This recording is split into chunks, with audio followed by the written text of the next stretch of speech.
Hello friends, வணக்கம். நீங்கள் உங்கள் பெட் சடலமா நம்ம இந்த என்ன பார்க்க போகிறோம் அப்படின்னா, மதுரை ஞாயிற்றுக்கிழமை சந்தையை தான் பார்க்க வந்திருக்கோம். ஸோ இந்த ஞாயிற்றுக்கிழமை சந்தை எங்கே நடக்கும் அப்படின்னா, காளியம்மன் படித்துறை அப்படின்ற இடத்துல ஆற்றுக்கு பக்கத்தில் நடக்கிற சந்தை தான் இந்த சந்தை.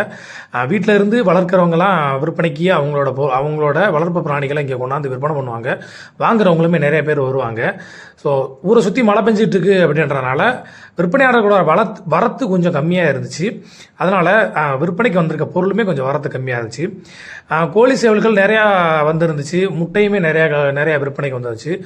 சண்டை சேவல், நாட்டுக்கோழி, நாட்டு சேவல், அப்புறம் சண்டை சேவல், கத்திப்போர், வெறும் வெப்போர் அப்படின்ற எல்லா வகையான சேவல்களுமே விலைக்கு வந்துருச்சு. சேவல் எல்லாமே 1000 ரூபாயிலேருந்து 2000 ரூபா 3000 அதோட சண்டையோட தரத்தை பொறுத்து விற்பனை ஆகிக்கிட்டு இருந்துச்சு. வியாபாரிகளுமே ரொம்ப இது பண்ணிக்கிட்டு இருந்தாங்க. வந்து வாங்குறவங்களுமே ரொம்ப சந்தோஷமாக வாங்கிட்டு இருந்தாங்க. இது லவ் பேர்ட்ஸுக்குண்டான கேஜஸ் எல்லாமே விற்கிற வியாபாரி அவர் எல்லாமே விற்பார். அப்புறம் காக்டெயில் புறாக்களோட வரத்து ரொம்ப ரொம்ப கம்மியாக இருந்துச்சு. இதில் இருக்கிற எல்லாமே ஹோமர்ஸ் இருந்துச்சு. ஹோமர்ஸு அப்புறம் இதில் சாட்டின்னு ஒரு ஆண் இருந்துச்சு. அப்புறம் இந்த வியாபாரிகிட்ட மயில் புறாவில் ஒரு ஜோடியும் லோட்டனில் ஒரு ஜோடியும் இருந்துச்சு. புறாக்கள் எல்லாமே வந்த புறாக்கள் எல்லாமே ஓரளவுக்கு ரொம்ப தெளிவாகவே இருந்துச்சு. ஆனால் புறாக்கள் ரொம்ப வரத்து கம்மியாக இருந்துச்சு. ஏன்னா இவ்வளோலாம் வரத்து ரொம்ப கம்மியாக இருந்துச்சு. இவ்வளோ வரது ரொம்ப கம்மியாக இருந்து நான் பார்த்ததில்ல. இந்த ஹோமர்ஸ் புறா கூட விற்பனை பண்ணிக்கிட்டு இருந்தாங்க. அப்புறம் இந்த வியாபாரிகிட்ட பவுட்ரு இருந்துச்சு. மேக்பி பவுட்ரு இருந்துச்சு. அப்புறம் சாதா பவுட்ரு ஒரு 2 நார்மல் பவுட்ரு ஒரு 2 பவுட்ரு இருந்துச்சு. பார்க்குறதுக்கு அவ்வளோ நல்லா இருந்துச்சு. ஸோ ஊதுபுறா நான் பார்த்து ரொம்ப நாள் ஆச்சு. சமீபமாக ஒரு நண்பர் ஒருத்தர் வீடியோ போட்டுட்டு இருந்தார். அவர் இப்போ வீடியோ போடுறதில்ல. அவர் வீடியோவில் தான் இப்போ பவுடரை பார்த்தேன். அப்புறம் இப்போ தான் நேரில் பார்க்குறேன்.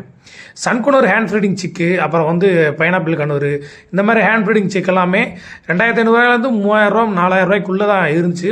சன்குனூரில் உங்களுக்கு 4000 ரூபாயிலே ஹேண்ட் ஃபீடிங் சிக்கு இருந்துச்சு டேம் பண்ணி வளர்க்குறதுக்கு. அப்புறம் மீன்கள் வரத்துக்கு நிறையா இருந்துச்சு. ஒரு 3 வியாபாரி வரைக்கும் மீன்கள் வரத்துக்கு கொண்டாந்துருந்தாங்க.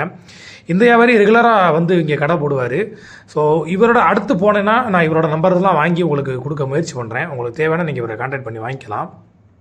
அப்புறம் இந்த வியாபாரிகிட்ட சன்குனூர் இருந்துச்சு. அப்புறம் பைனாப்பிள் கண்ணூரும் இருந்துச்சு.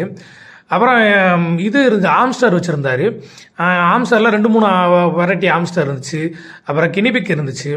ஸோ இந்த மாதிரி எல்லா வகையான பெட்ஸுமே இந்த வட்டம் நிறந்து பார்க்க முடிஞ்சது. ஆனால் வரத்துக்கள் ரொம்ப கம்மி தான். ஏன்னா ரொம்ப வரத்துக்கள் கூட இருக்கும், வரத்துக்கள் இந்த வட்டம் கம்மி தான். இந்த மாதிரி ஆஃப்ரிக்கன் ரோல்ஸு, அப்புறம் காக்டெயில் எல்லாமே பீஸ் 1000, 1500, 2000 ரூபா அந்த மாதிரி ரேஞ்சில் இருந்துச்சு. ஏன்னா இதுகளெல்லாமே குஞ்சிலேருந்து இப்போ தான் பெருசாகி வந்துக்கிட்டு இருக்கு. அதனால் இதெல்லாமே சாதா புறா. அப்புறம் நம்ம பூனைகள் இருந்துச்சு. இந்த பெர்ஷியன் கேட் எல்லாமே 5000 ரூபா 6000 ரூபா அந்த ரேஞ்சில் இருந்துச்சு. அப்புறம் டப்புனி பார்த்தாங்க சேவல்களை. அதெல்லாம் போடக்கூடாது அப்படின்றனால கட் பண்ணி எடுத்துட்டேன். டப்ளி போட்ட வீடியோலாம் என்கிட்ட வச்சுருக்கேன். ஆனால் அதெல்லாம் போடக்கூடாது அப்படின்றனால எடுத்துட்டேன். அப்புறம் இந்த வியாபாரி ரெகுலராக கொண்டாடுவார். இவர்கிட்ட கூண்டு இருக்கும், காக்டெயில் இருக்கும். அது மாதிரி இவர் தான் ஒரு சரியான வாசகம் போட்டிருந்தார். தடை செய்யப்பட்ட பறவைகள் இங்கு விற்கப்பட மாட்டாது அப்படின்னே போட்டிருந்துச்சு. அதாவது அவர் என்ன மென்ஷன் பண்ணுறாரு அப்படின்னு கேட்டிங்க அப்படின்னா, கிளி வகைகள் எதுவுமே இங்கே வளர்க்கக்கூடாது, பச்சை கிளி எதுவுமே நம்ம வளர்க்கக்கூடாது, விற்பனையும் பண்ணக்கூடாது அப்படின்றத மென்ஷன் பண்ணுறாரு.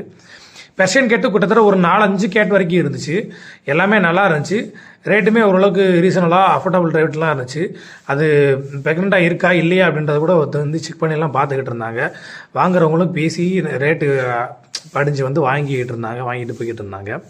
இந்த புறாக்களில் எல்லாமே நல்லா இருந்துச்சு. இந்த புறாக்களில் தான் இது பார்த்தேன், படாங்கில் 2 பட்டா இருந்தது. 2 பட்டாவும் பார்க்குறதுக்கு ஓரளவுக்கு திருத்தமாகவே இருந்துச்சு. அப்புறம் இந்த காக்டெயிலும் பைனாப்பிள் கண்ணூர்ஸாக நிறையா வந்துருந்துச்சு.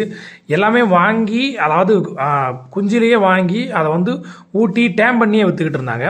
அப்புறம் இந்த நாய்க்குட்டி இருக்குது பார்த்தீங்களா, இந்த நாய்க்குட்டி ஒன்று ஃபீமேல் 8000, மேல் 10,000க்கு விற்பனை பண்ணிக்கிட்டு இருந்தாங்க. ஞாயிற்றுக்கிழமை சந்தை மதுரையில் நடக்கக்கூடிய ஒரு பெரிய சந்தை. ஸோ இந்த சந்தையை நீங்கள் மதுரையிலேருந்து கண்டிப்பாக அந்த சந்தையை நீங்கள் பார்க்கணும் அப்படின்னு நினச்சிங்கன்னா ஒன் டைமாக நீங்கள் விசிட் பண்ணி பார்க்கக்கூடிய ஒரு அற்புதமான இடம். பெட்ஸ் வளர்க்குற எல்லாருமே போய் கண்டிப்பாக பாருங்கள். நன்றி, வணக்கம் நண்பர்களே.